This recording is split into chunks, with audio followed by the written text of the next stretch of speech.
person to please speak clearly so those joining us virtually can hear. We're all, well, some of us are wearing masks at the moment, but we'll need to make an extra effort to ensure good quality, audio quality.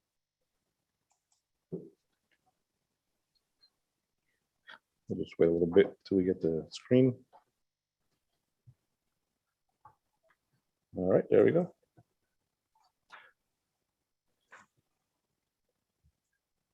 Committee members joining us online will participate in discussion and vote on action items. We'll ask you to mute your microphone, and when you're not speaking, we'll ask you to mute your microphone when you're not speaking and use the raise hands feature on your Zoom toolbar. The public will also be able to participate virtually as well. There are 2 public comment points in the meeting. Members of the public who want to speak will use the raise hands feature on the Zoom screen. If attending by phone, you can hit *9 to raise your hand and request to be recognized. When you're called, your microphone will be temporarily unmuted by staff, and we'll ask that you state your name and contact information for the record. We also accept the comments by mail, email, and phone message before the meeting. So at this time, I'd like to recognize Eric Hill of the Metro Plan Orlando staff for agenda review. Good morning, Mr. Chairman and members present, as well as members on the line. And this morning we had there was a lot of giddiness in the room, and I know why. Everybody's excited about the opening of the express lanes tomorrow. So I get that. I get that. Mr. Chairman, we really appreciate everyone's patience as we move through this era of COVID. And we are conducting this meeting as a hybrid meeting, but we will make a decision on how we want to proceed with our April meeting as we get more information on the conditions. As a reminder, when we have this format, we need to have a quorum of 14 members in the room, just as we do in-person meetings, which we will, as we discussed earlier. The crucial difference is that with a minimum quorum in the room, we can conduct votes in which all members participate, and those members online are counted as present. This makes it very important to RSVP to the meeting so that we know if we are in danger of not having a quorum and can prepare for that. Possibly by contacting a member one-on-one to make sure we can get the right number of people here.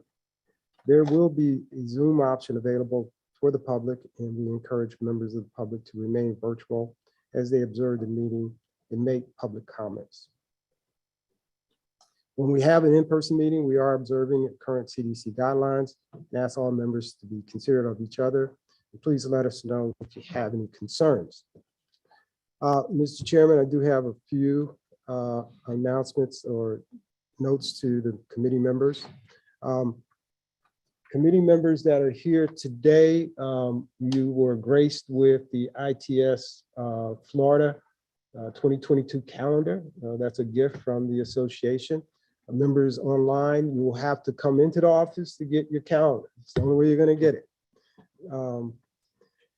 The other item is we had some discussion earlier last year about the use of drones in traffic management, and we had discussed having a workshop just to look at drones, their operations. If anyone's jurisdiction owns a drone that you have access to use. But the department is going to host this at the TMC. We're looking at March the 31st for this workshop.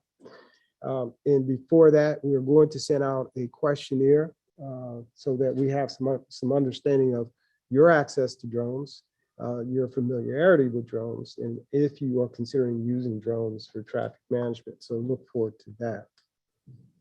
We also want you to be aware that Orange County is hosting a series of informational meetings on their upcoming or proposed sales tax initiative. They have announced all the dates and locations of the meetings, which will begin on February the 28th. And we can provide you with a link for anyone that is interested in attending or participating in those meetings. Metro Plan Orlando will have a booth set up or a table set up to provide any information on transportation in our region. Also, and then lastly, For those that do participate in the TAC meetings, we did change the order of the combined presentations. The traffic signal retiming will be C, it's been moved to C, because we're gonna have that presentation to us. And for members that want to hear the other presentations, but do not want to sit through another presentation of signal retiming, we want you to be able to just go ahead and sign off. So, Mr. Chairman, that concludes my comments. I would like to turn it over to Ms. Smith for a roll call. Good morning. I will ask all committee members online to please unmute yourselves for the roll call. While those in the room, keep your microphones off until called and mute again after your name is called. Online participants, please make sure your video is on if possible so that we can confirm it's you. You will find the unmute and video buttons on your Zoom screen. Please say here or present when your name is called. Blackadar. Broad. Present. Brown. Carson. Present. Cash. Here. Edie. Present. El Hassar. Present. Fadlbath. Here. Felblinger. Here. Friel. Giovinazzo. Present. Francis for Gold. Here. Gordon. Herschelman. Homiani. Present. Baird for Jameson. Here. Dredge. Kane. Present. Kelly. Present. Krug. Present. Lim. Present. Margraf. Here. McDaniel. Muhison. Present. Pulliam. Here. Richmond. Present. Sanders. Here. Schmidt. Sonorens. Here. Smith. Present. Wetzel. Steve Douglas on behalf of Charlie, present. Thank you. Radzai. Mr. Chairman, that concludes the roll call, and we're still one person short of a quorum. Thank you, Lisa. So, Mr. Chairman, so we have two alternatives. One is we can, and Lisa, correct me if I'm wrong here, we can go through the action items and reach consensus or just recommend that those action items move on to the board. Or we can move the action items to the end and proceed with presentations in the hopes that one more person will show up. Then go back to the action items to take full action. Hey, Eric. Miss Yameli Herschelman is on her way. So we think we will have a quorum within the next 10 or 15 minutes. Okay, okay, thank you. So we can move to the presentations now. And then when she shows up, we can go back to the action items. Okay. But we will need to have a motion on that. So would anyone like to make a motion to proceed with the presentations and move the action items towards the end of the meeting? So moved, and be Heisen. Second. Oh, Thank you. thank you for that. Thank you.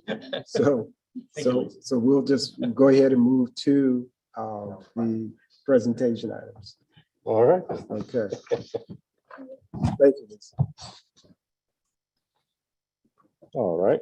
Go ahead and move on to presentations. Agenda item, actually, the agenda section 8, presentations, status reports. We have 2 presentations today and a status report from the TSMO Funding Task Force. Participants online, please use the raise hands function to be recognized if you want to ask a question. You may raise your hand during the presentation, but we will hold questions until the presentation ends. Participants in the room, please stand your nameplate on end to signal that you wish to ask a question, and we will recognize you at the end. So our first presentation is fiscal year 2020-21 traffic signal retiming program by Laura Bauk from Metro Plan Orlando staff. Miss Lara.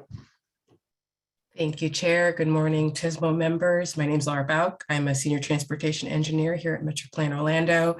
Here this morning to present the findings from our fiscal year 2020-2021 travel time and delay study. This is a study that we do annually to assess the value and impact of our annual signal retiming program. I think you're already on the slide that we need. So for the past 15 years or so, Metro Plan Orlando has funded the retiming and coordination of traffic signals throughout the region. And each year we work with you, our agency partners, to identify which signals need to have new timing plans implemented. Signal timing is a technology solution that offers us an opportunity to improve traffic flow, to mitigate congestion, account for changes in traffic patterns, and to reduce delay. Our retiming efforts also have the potential to reduce speeding and improve bicyclists and pedestrians' ability to travel safely along or across a roadway.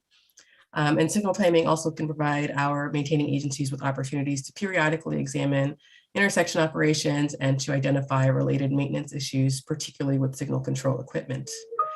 For the fiscal year 2020-2021 retiming program, we looked at retiming traffic signals on 26 corridors, which covered 188 independent intersections throughout our Metro Plan Orlando planning area. And in addition to considering travel during rush hour, timing for signals at 4 school intersections were adjusted for the school pickup and drop off time periods. The next few slides are just going to show which corridors were retimed. So next slide, please. So in Osceola County, we retimed 2 corridors, as you can see there. Next slide, please. Within Orange County, we retimed 18 corridors, and there was also 1 school intersection that was retimed. Next slide, please. And then within Seminole County, there were 6 corridors that were retimed, and we also retimed 3 intersections that served 4 schools. Next slide, please. This is the first year that we used connected vehicle data to calculate our performance metrics for all of the retimed corridors. The use of this data provided us more ways for us to evaluate the impacts of the retimings. So as in past years, we continue to calculate metrics including travel time, reliability, intersection delay, how much we were able to reduce emissions, looked at fuel savings and pedestrian delay. But with the use of the connected vehicle data, we were also able to calculate corridor progression, which is how many times a vehicle stops or slows down along a corridor. And also we were able to look at speeding. Next slide, please. So jumping into the project results, along the 26 corridors that we retimed, for 73% of the corridors now have shorter travel times than prior to the retiming. Also 73% of the corridors now have reliable travel times as compared to 69% before the retiming.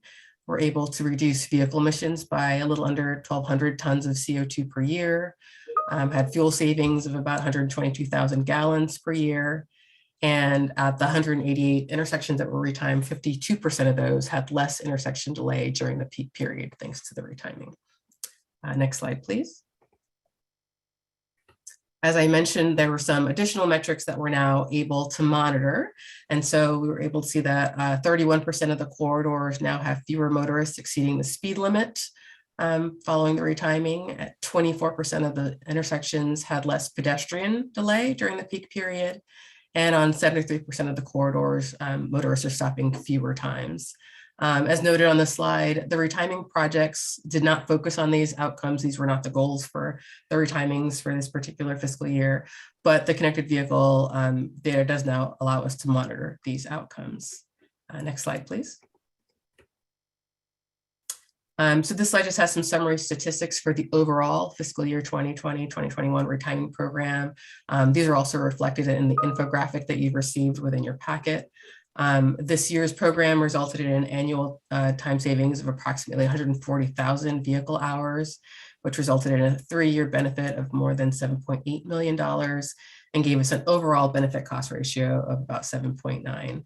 This is a good benefit cost ratio and indicates that the retiming program continues to be an effective program for Metro Plan Orlando to invest in. Next slide, please. And this slide just shows sort of our historic benefit cost ratio over time. Those BC ratios are declining a little bit. We're still getting a pretty high benefit cost ratio, getting this year a return of $8 per dollar invested. So we're happy with that. Next slide, please. Looking into the future, our goals for the retiming have typically really focused on improving traffic flow and reducing intersection delay. But moving forward, and in particular with access to the ever more granular data sets that we now can access, we're hoping that the program is going to be able to show benefits that signal retiming can have on safety-focused pursuits, such as increasing bicycle and pedestrian safety by providing safer and more comfortable ways to cross the street, and also by reducing speeding. And that is all I have for you today. But if anyone has any questions, I am happy to answer them. Thank you, Lara, for your presentation. Absolutely. At this time, I'll ask anyone all the members online, if anyone has a question, please hit the raise hand feature and you'll be recognized. Mr. Chair, Nabil Muhasin has his hand raised. Nabil, please proceed. Thank you, Mr. Chairman. Ms. Balk, what is the rationale behind using a automated vehicle this time for to test the corridor, if you will, as opposed to normal vehicle where it would be more representative of the driver behavior? So the connected vehicle data we first started using for the 2019-2020 retiming program. Let me back up. When this program first started, they used to use floating cars for us to help calculate the metrics for how the signal retiming program performed. And over time that moved into using Bluetooth data.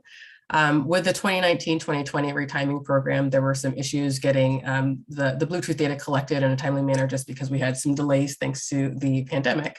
And in using the connected vehicle data, we were able to see how much more granular the data we were able to look at. And we saw that there were some additional metrics. And so we moved into using the connected vehicle data this time to calculate those metrics.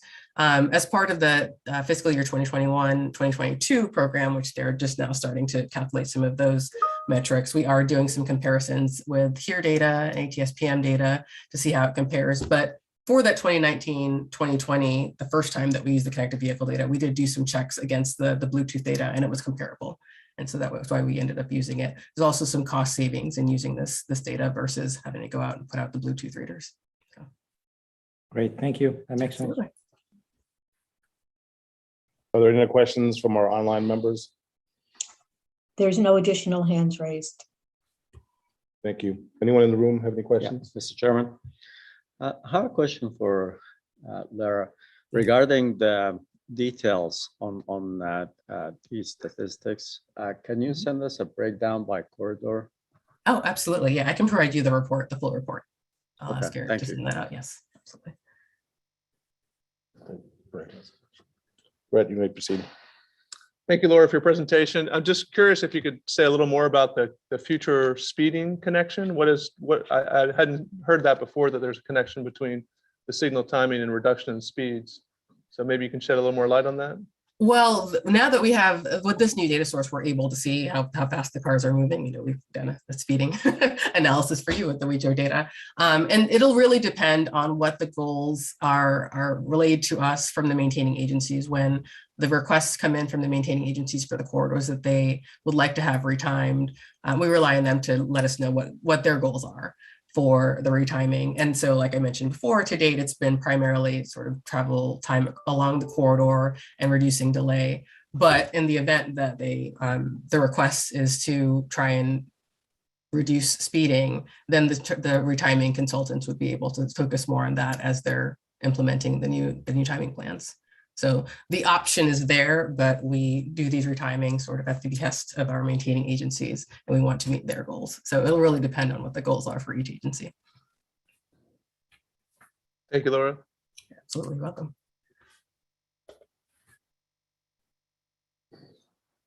Okay, I don't see any further questions. Thank you, Laura, for your presentation, your time. Thank you for your time.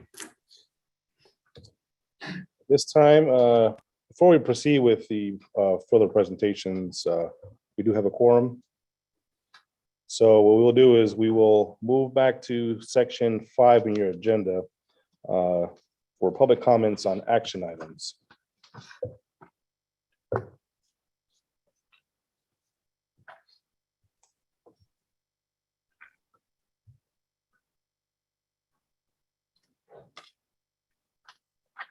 We will now hear public comments on what we normally call action items, but in this format, will be our items for review and our discussion. Do we have people who want to speak to any of these items? If so, please use the raise hands function found at the bottom of your screen or by pressing *9 on your phone keypad.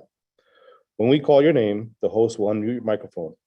You will see a button pop up that says the host wants to unmute you. Accept that prompt to activate your microphone. We ask that you provide your name and address for the record. Please hold your comments to 2 minutes or less. Are there any comments at this time? Mr. Chair, there are no raised hands on the virtual side. Are there any written comments that were submitted before the meeting? We have not received any. Very well. So we move on to the action items. We have 5 action items today. To keep things running smoothly, I will ask for comments from our virtual attendees first, then from members in the room. Members making or seconding a motion, please state your name. Our first item is approval of the December 3rd and January 28th TSMO minutes. The January 28th minutes are in tab 1 of your agenda packets, and the December 3rd minutes were included in the January 28th meeting agenda packets. Do I have a motion to approve the minutes? Motion to approve. Shad Smith. Got a first and a second? Okay. We have a motion and a second. Is there any discussion? Anyone online? In the room? There are no raised hands on the virtual side, Mr. Chairman. Thank you. This is a voice vote. All committee members online, please unmute your microphones. Those in the room, please just speak out. All in favor, say aye. Aye. Any opposed? Hearing none, motion passes.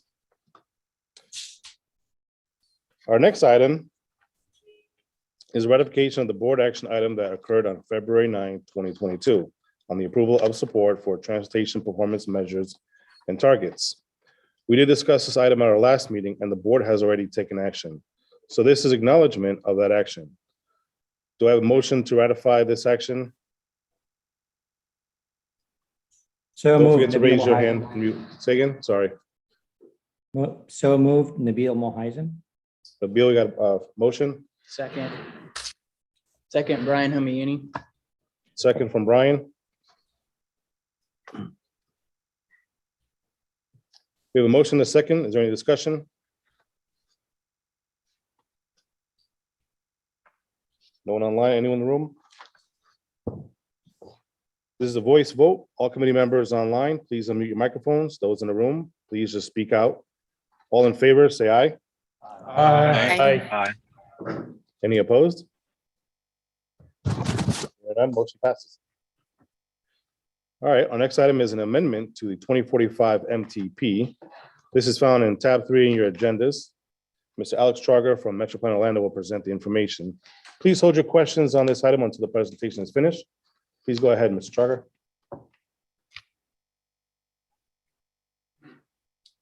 Great. Good morning, everyone. Again, Alex Trager, Metro Plan Orlando. And this morning I'm here to present some proposed plan revisions, both amendments and some minor modifications to the 2045 plan. Again, we do have 2 types of plan revisions in front of us today. Modifications, which are minor in description and classification, and amendments, which are major, really reflect new projects, new revenues, new costs. That's really the major differentiator when we look at amendments versus modifications. The reason I raise these is at Metro Plan Orlando, whether it's amendment or modification, we take it through the same process as it relates to public participation. but modifications do not require the same rigor as an amendment does. We do have 10 amendments and modifications that are on the docket today. As the chair mentioned, this information is found at tab 2 of your agenda packets, a summary of the what's proposed and links to the detailed information. The first and really the major driver for this revision or amendment process was what staff was seeing as transportation cost increases, especially in the preliminary phases, PD&E design, and even in construction costs. So when we were estimating costs for the 2045 plan in late 2019, early 2020, we were using long-range estimates from the work program of that time, based on our routine monitoring of the work program as part of our TIP development process. We were seeing really a pretty large delta as it relates to costs. So we went through, did an analysis of the work program based on project type, based on mile length of those particular projects, and went through and updated our cost model, and basically which was updating our percentages of construction cost.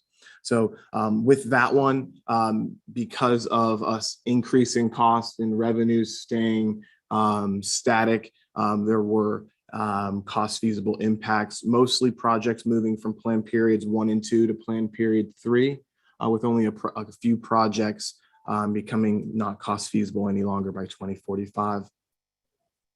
The second item is a modification, again, a very minor change. We're moving one project, this is a State Road 60 project in Osceola County, from our state highway list to the strategic intermodal system list. That's just based on the project's designation and hierarchy. It's just an organizational change there. The third item is an amendment, and these are new toll-funded projects. So Turnpike Revenues funding 8 new fully funded projects, and they also have an unfunded need identified in there. The Turnpike's request letter is found attached to the overview summary. We also did a bundling exercise when we adopted the 2045 plan. As you know, we identified hundreds, thousands, in some cases, segments along our state highway system and off the state highway system, in this case, that had operational challenges, that had some safety issues, that had some technology needs. So what we've done based on some federal highway guidance was bundled those for implementation, similar to packaging, lighting, and other types of smaller projects. We followed some guidelines, participated in some webinars, followed that instruction, and developed some bundles to hold us over until we can get through a TSMO master plan update, which we'll be talking about in the very near future. So this will help us in the next couple of years until we can take a more thorough review and reevaluation of the TSMO program as a whole. The fifth is another change or modification to the local the TMA TSMO list. This modification was actually addressed as we were bundling projects, but because it was requested by the county, we wanted to make sure that we called attention to it specifically in this presentation. The sixth item are project limit changes to the Complete Streets project list. It's a Seminole County project, but it's the North Street Complete Streets project. Recent study was completed. That project was previously was one phase in the MTP. We basically broke that into 2 phases for implementation, consistent with the local study there. So it was just a little bit of cleanup. Amendment was a request, a project that we had missed when we adopted the plan with a Wekiva Trail Phase 4B. So this project was just added to the TMA bike ped list, but it's still in that unfunded classification. We also cleaned up our transit list. So we moved a couple projects. This was a request from Seminole County based on, Altamont Springs, excuse me, based on a service development grant that they had received. These projects were specific to the ITS CAV shuttle circulator. Brett is the expert on this topic, but those projects were previously on the TSMO list. Now that those projects are, coming along more concept development, they are TSMO, or rather, they are transit projects that are using, this higher technology. So it's more appropriate for them to be on that list. We also added the Orange County's iDrive transit lanes, some local funding. Orange County has been locally funding the early phases of that. We've added that project to our transit list as well, just to be consistent with their local plans and the potential for that corridor to be funded. 9 and 10, these modifications were just other requests by local governments to kind of clean up our local lists to be more consistent with their local plans. As I said, when we adopted the 2045 plan, all of our local lists for the 3 counties are adopted by reference. And obviously the Board of County Commissioners has full discretion over funding and use of those local revenues. Metro Plans round is more on the federal state front. So with that, we are recommending, you do have a quorum, and we are recommending, we do have an action request today, and we are recommending your approval of these plan revisions. So with that, I'll be more than happy to answer any questions you have, but we are looking for your approval today. Thank you. Thank you, Alex. If there are any questions from our online participants, please use the raise hands feature. Mr. Chair, there are no raised hands on the virtual side. Thank you. Anyone in the room? Oh, All right. I just wanted to of the committee that there is an issue related to table 11, which is TMA TSMO projects on the cost feasible plan. It does not list any intersection improvement projects, only corridors, which are much more costly than typical projects that we've been funding here in this committee. So this is an issue that will certainly need to be addressed whenever we do the TSMO master plan, which as Alex mentioned, hopefully will happen in the next couple of years. So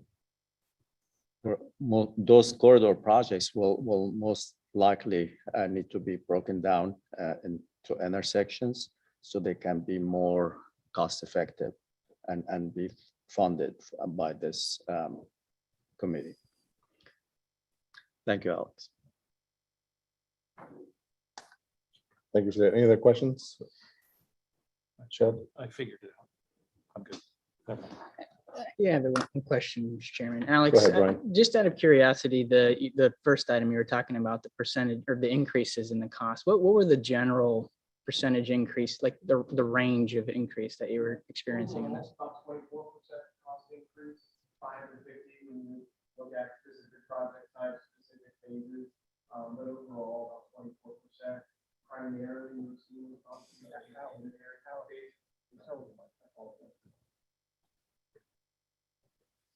my apologies.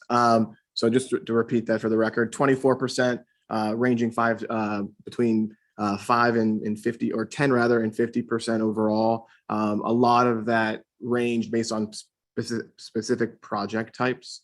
So when we updated that and used the construction as a surrogate for other phases, we did see some significant increases. And that's something that we're going to be continue monitoring. Every couple of years we'll come back. We're 18 months, almost 2 years into this plan now. We talked about it being a living document when we adopted the plan, and this is part of that, is reconsidering, kind of sharpening our tools and updating as better information comes along. So we'll continue this as part of our monthly work program monitoring, and if things change, we'll come back with that information and see where we want to go. Any other questions? This is an action item, so I'm looking for a motion to approve the amendment. Anyone online, please don't forget to raise your hands and unmute yourself and state your name.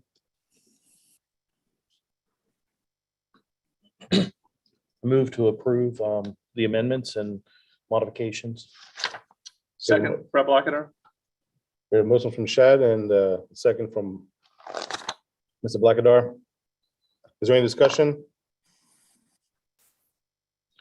This is a voice vote. All committee members online, please unmute your microphones. Those in the room, please just speak out. All in favor, say aye. Aye. Aye. Any opposed? Hearing none, motion passes. Our next item is the approval of the new Unified Planning Work Program. This is found at tab 4 of your agendas. Mr. Nick Lepp from Metro Plan Orlando will present the information. Please hold your questions on this item until the presentation is finished. Please proceed, Mr. Lepp. Thank you. Good morning. I'm here to present a draft of our Unified Planning Work Program, which is basically our budget for the next 2 years for not only the tasks that we do regularly as core products like the Metropolitan Transportation Plan and the TIP, but then also projects that we do assisting out the local governments. Scheduled for this, we usually start at the beginning of the year, create a draft that we have for submittal, which we have in front of you right now, which we're looking to ask the board to submit this draft for the department to get some comments back. And that's due March 15th. That will come back with those comments for all committees to review for final approval, which will come in the April-May timeframe. And hopefully we will have the UPWP approved for May 15th. Something new with this new UPWP is we have consolidated planning grant. Previously, our plan had 2 different grants that would come in, would help us fund. One from FHWA, which are our PL funds for planning. The other are from FTA, which is our 5305 funds, which also help for transit planning, but they would come through us and we would pass through and work with links on those.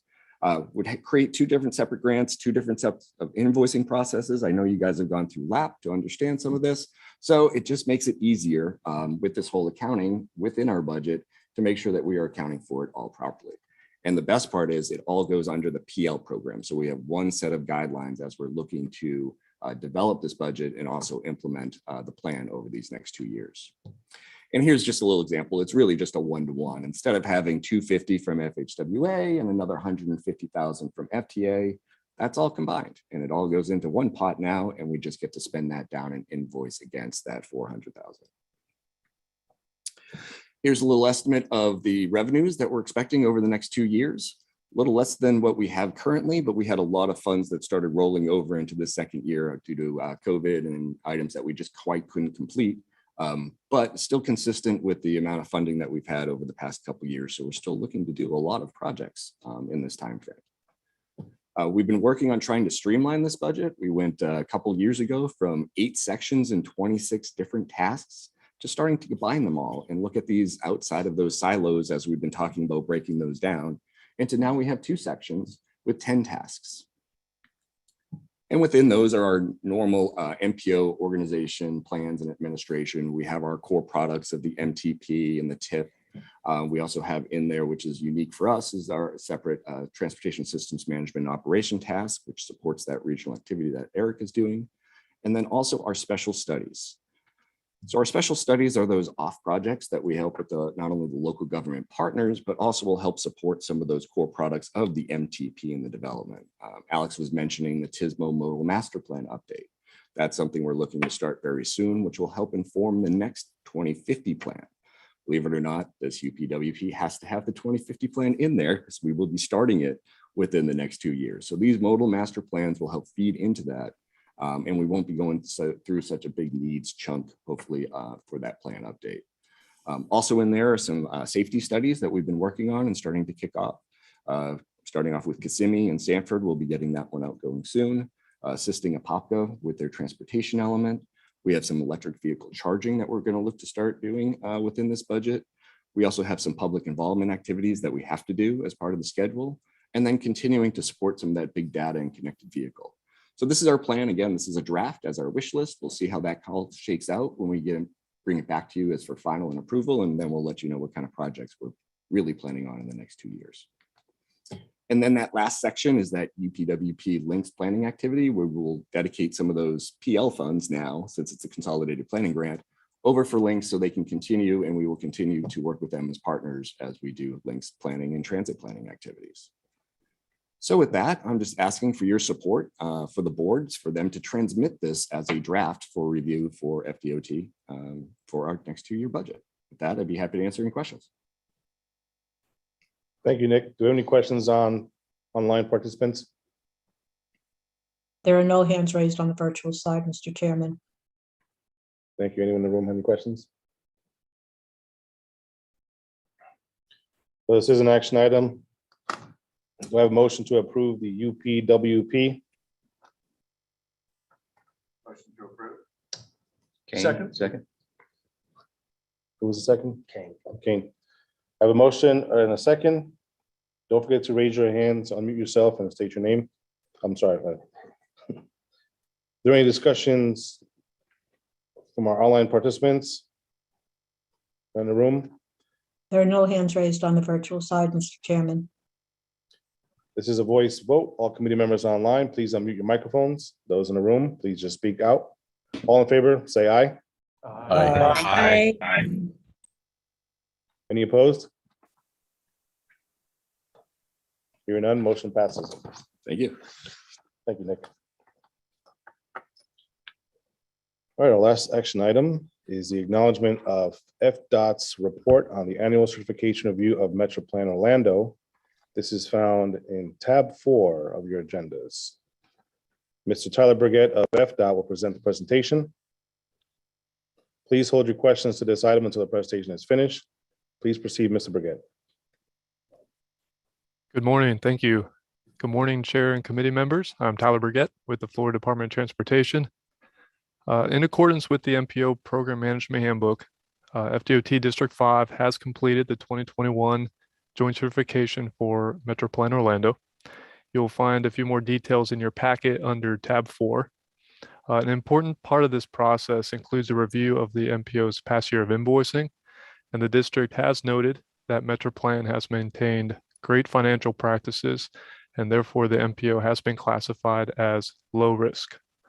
There are a few things I would like to highlight.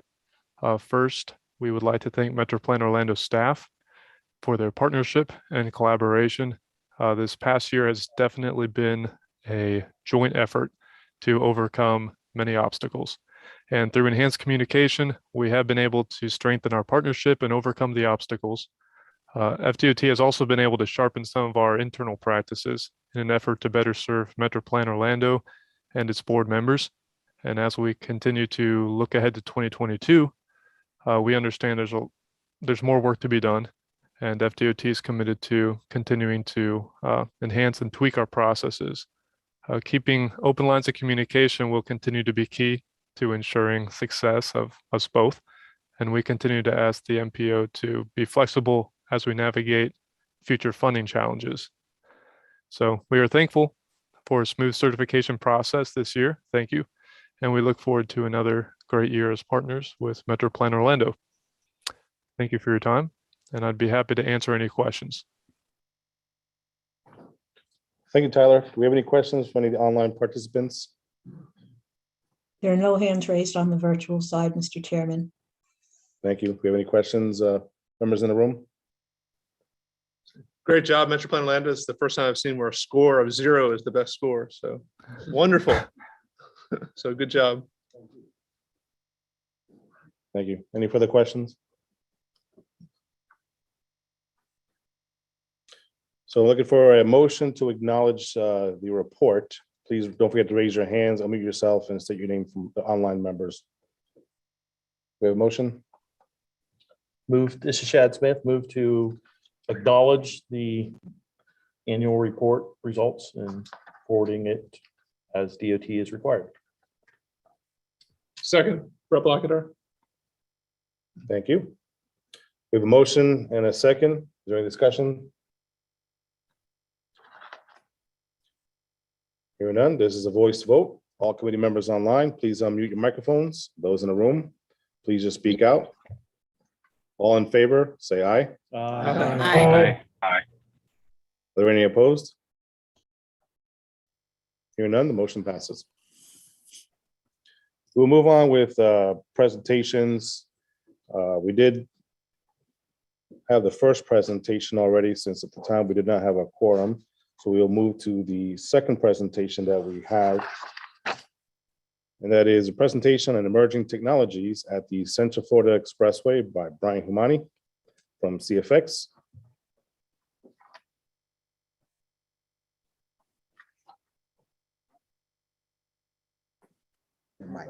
Please put up microphone. I will try that again. Thank you, Mr. Chairman. And good morning, everybody.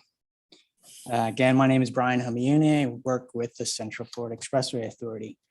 So late last year, the Florida Automated Vehicle Summit was hosted here in Orlando, Florida. And as a part of that, we teamed with Metro Plan Orlando on a joint panel to discuss the region's connected automated vehicle readiness as well as sustainability efforts. As a part of that panel, I spoke about CFX's CIV readiness and sustainability efforts.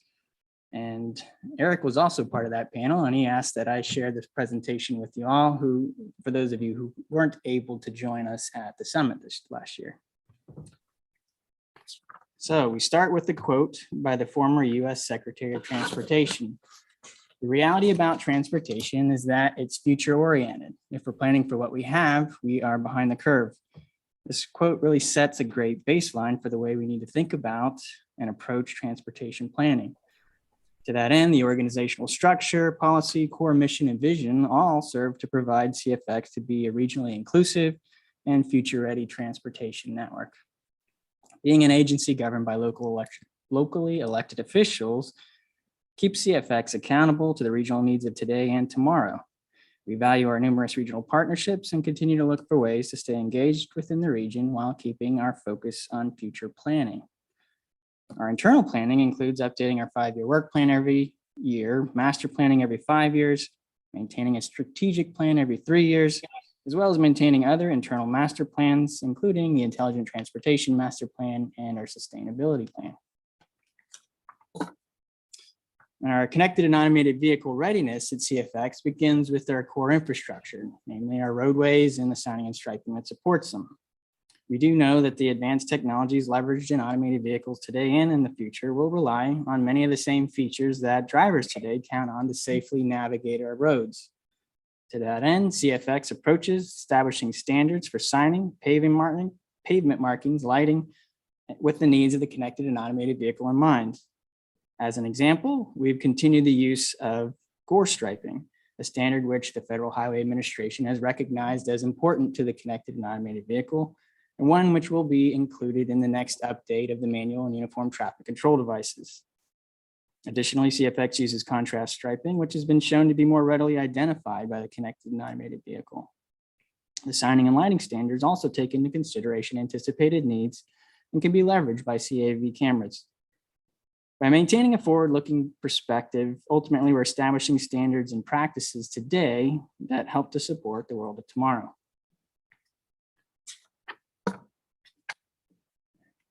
Now, CFX also maintains a host of key intelligent transportation systems, which also support operations today and can be leveraged in the connected and automated vehicle world. For starters, CFX maintains a redundant and reliable physical infrastructure of fiber optic cable located on both sides of each of our system roadways. This is critical as bandwidth needs continue to grow for increasing number and complexity of devices. These bandwidth needs are also supported through network gear upgrades as a part of our normal operations and maintenance, and always keeping the needs of a connected and automated vehicle in mind. Additionally, our system and device deployments are spaced and sized to provide easy access for placement of CAV roadside equipment for future deployments. We also have key safety applications, including our wrong way driving, which lend to the critical integration points for connected and automated vehicle applications, all ultimately resulting in a robust intelligent transportation system that can be readily leveraged by the CAV.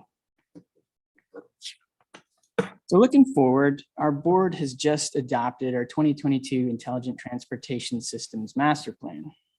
Our vision for the plan is to provide a safe and innovative world-class mobility network that enhances the quality of life while ensuring reliability, security, and sustainability for all system users.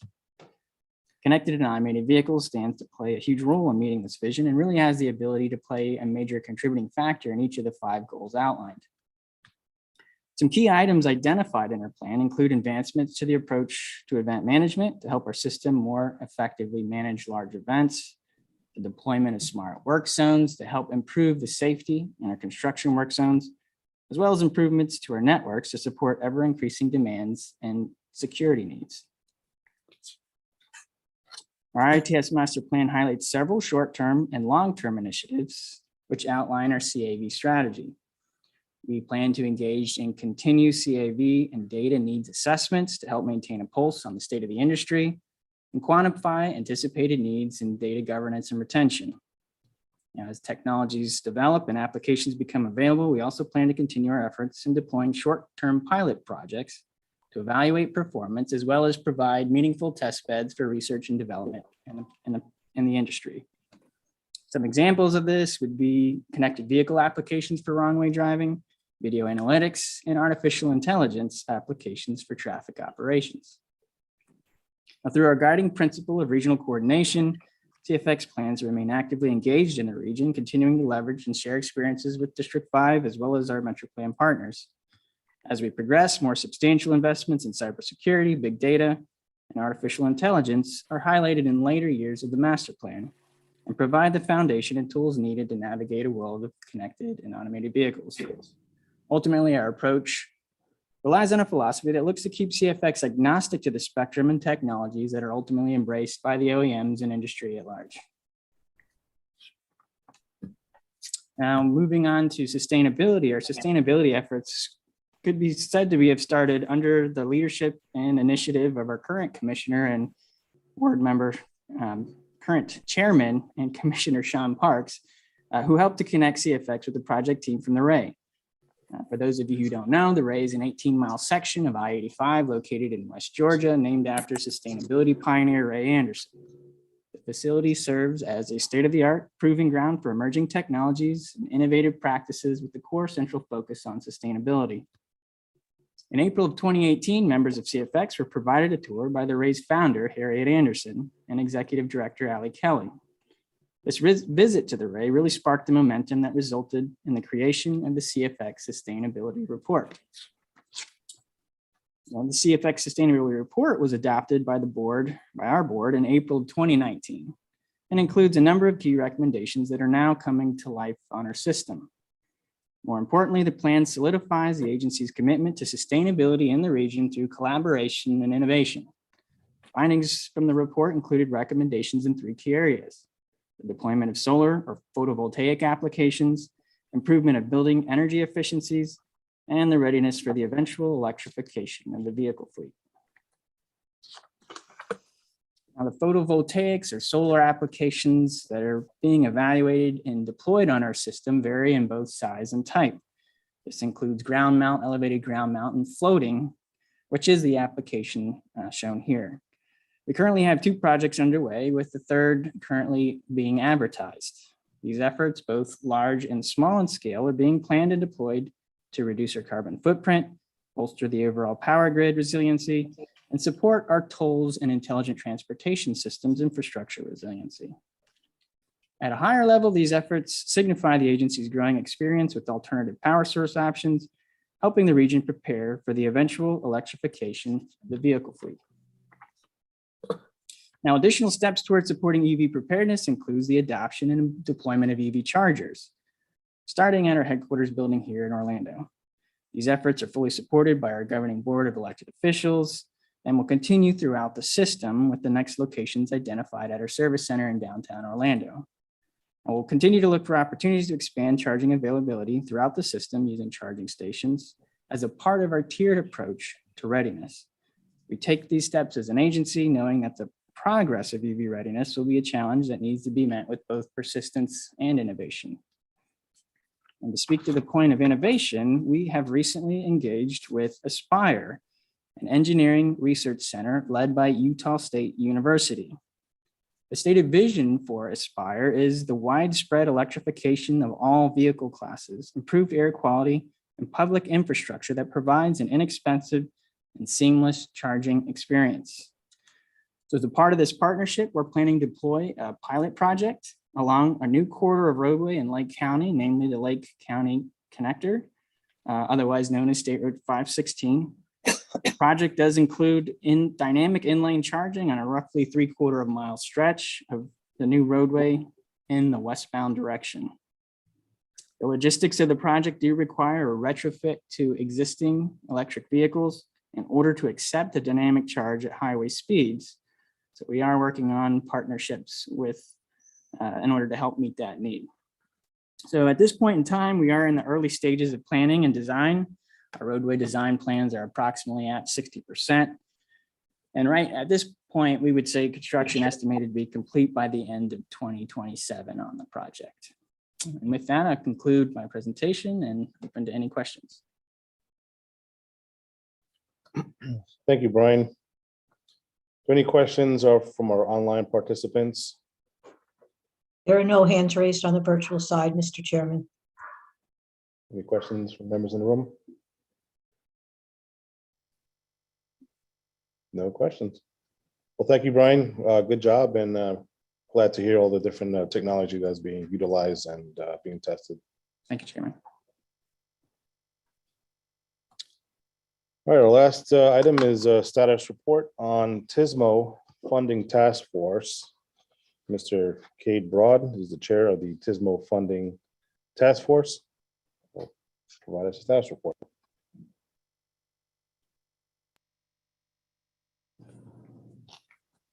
Thank you, Mr. Chairman.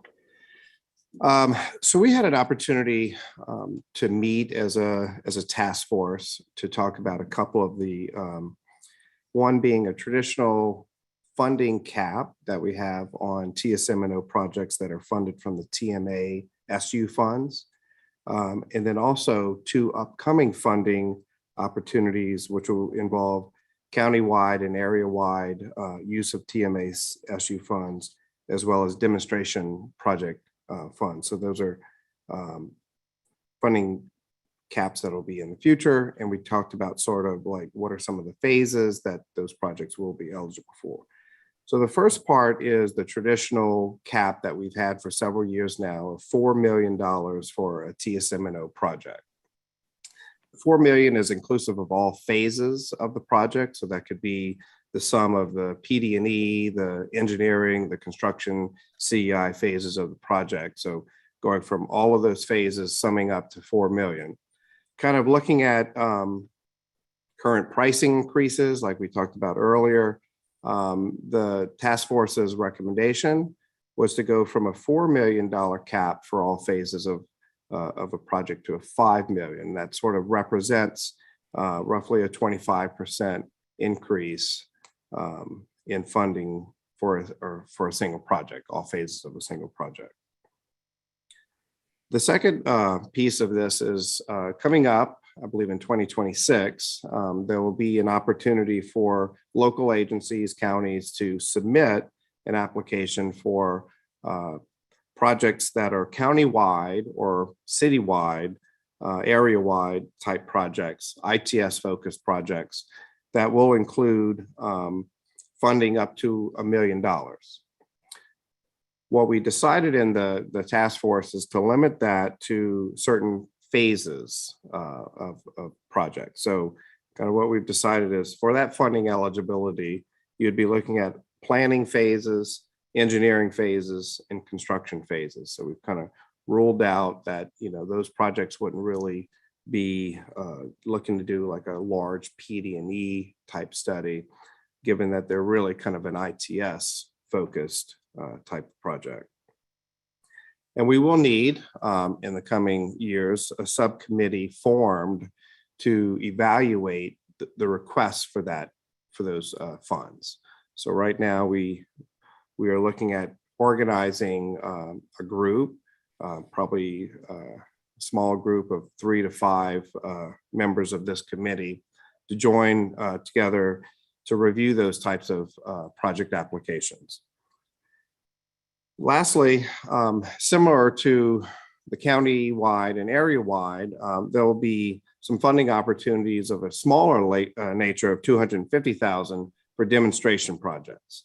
So again, we will need a subcommittee in the coming years to evaluate requests of local agencies, counties from this region who want to take advantage of those demonstration funds with the requirement that we would want those agencies to come back to this committee following those projects, following the deployments of those projects, and kind of report back to the group what are some of the findings. Since these are demonstration projects, we'd like to know what are the successes, what were the challenges, and we can apply those across the region. So with that, Chairman, if I did a good job of summarizing the discussions from earlier this month. If there's any questions, I'll be happy to answer them. Thank you, Kate, for that status report. Do we have any questions for Kate, for members online? There are no hands raised on the virtual side, Mr. Chairman. Do you have any questions in the room? Brian, you proceed. Yeah, Cade, were the types of demonstration projects that you looked at in order to determine the amount? Well, the amount kind of came to us as 250,000. So maybe Eric, you have any Sure. history on limiting? These are automated, electric, connected, shared vehicles that we want to do demonstrations on. Did I? Got you? Thank you. Any other questions for Kate? I just wanted to add something. One more thing that was discussed at the subcommittee is right-of-way requirements for those projects. That was eliminated as an eligible cost because we wanted to keep the cost down for those projects as well. Thank you. Yeah, Hazem. So most of the expected projects of the county-wide and area-wide funding and the demonstration funding, we expect to be kind of within existing right-of-way. And Mr. Chairman, if I may, to memorialize this process, we'll come back in April with a completed process for you to take action on, for the committee to take action. So, Shad Smith, a question. So on eliminating the right of way, it makes sense. But at the same time, sometimes you might have a project where you have to buy a clip or do something else. So that would be up to the locals. The only thing I'd say is in your process, you might want to make sure it's clear if they do that, that they still need to follow the federal guidelines to buy that, or they've made it all ineligible. That's pretty important. So I just thought I should mention it. Yeah. Wouldn't want them to go, okay, yeah, we could go buy, $30,000 piece of property, but then if they just bought it and didn't follow federal process, they just eliminated their whole ability to get any federal funding from it. Good point. Good comments. Any other questions or comments? All right, thank you, Kate, for providing that staff support update. So that concludes our presentations for today. Moving on to common presentations and status updates. We had 3 common presentations during the TAC meeting. You will need to disconnect and sign into the TAC meeting for those presentations. Mr. Chairman, if I may, just to repeat that under the common presentations right now in the agenda, I believe we have the health strategic plan, we have the traffic signal retiming presentations in the State Road 414 extension PD&E study. We did move the signal retiming to C in exchange for the State Road 414 extension. That's going to be B, so that members that we've already seen the presentation on traffic signal retirement. So if you don't want to stay online to hear the other 2, we made that convenient for you. Thank you for that change.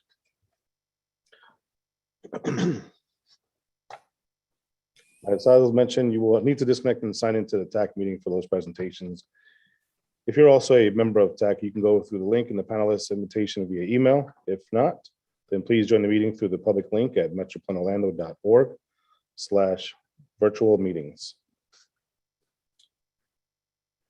All right, next under general information, there's a couple of items in tab 6. Under general information. Upcoming meetings of interest. Our next TSMO meeting will be April 22nd, 2022. As we heard, we will probably be in the same format, We'll know. hybrid, but if anything changes, Metro Panhandle staff will advise. The next Metro Plan Orlando Board meeting will be March 9th, and that will be an in-person meeting. Now we will hear any committee members who have any final comments or thoughts. For any participants online, please use the raise hand function and unmute yourself when you are recognized.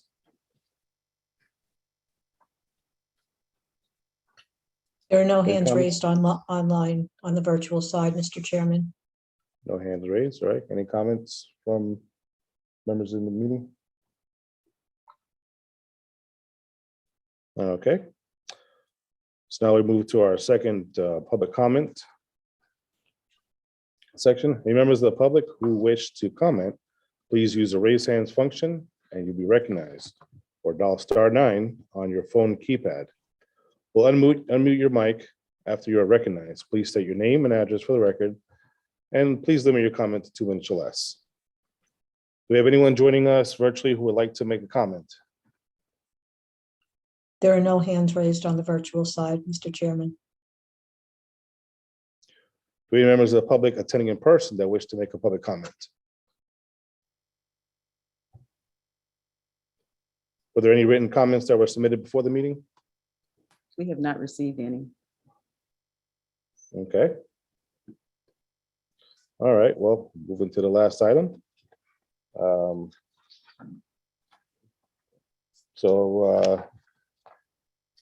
We have the I-4 express lanes opening up this weekend, so hopefully everyone has a chance to utilize them and perhaps provide some feedback at our next meeting on that.